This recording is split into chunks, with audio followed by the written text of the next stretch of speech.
Hello students. So today I am going to discuss three words related to eye specialist or an eye doctor.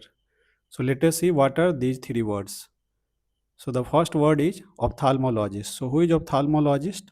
Ophthalmologist is a doctor who is specialized in eye and vision related problems, including diagnosis, treatment and surgery.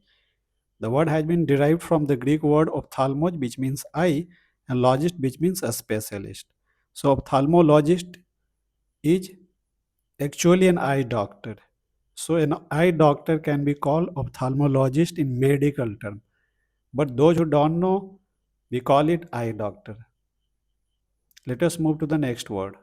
The next word is optometrist. So, what is the job of optometrist? Opto means vision. Metron means measurement. So optometrist is a person who measures our vision. The next word is optician. So who is optician? An optician is a technician actually who designs, fits and dispenses eyeglasses and contact lenses.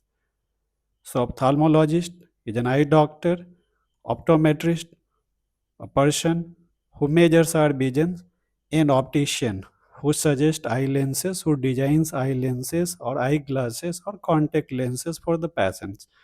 So these are the basic difference between these three terms. Thank you.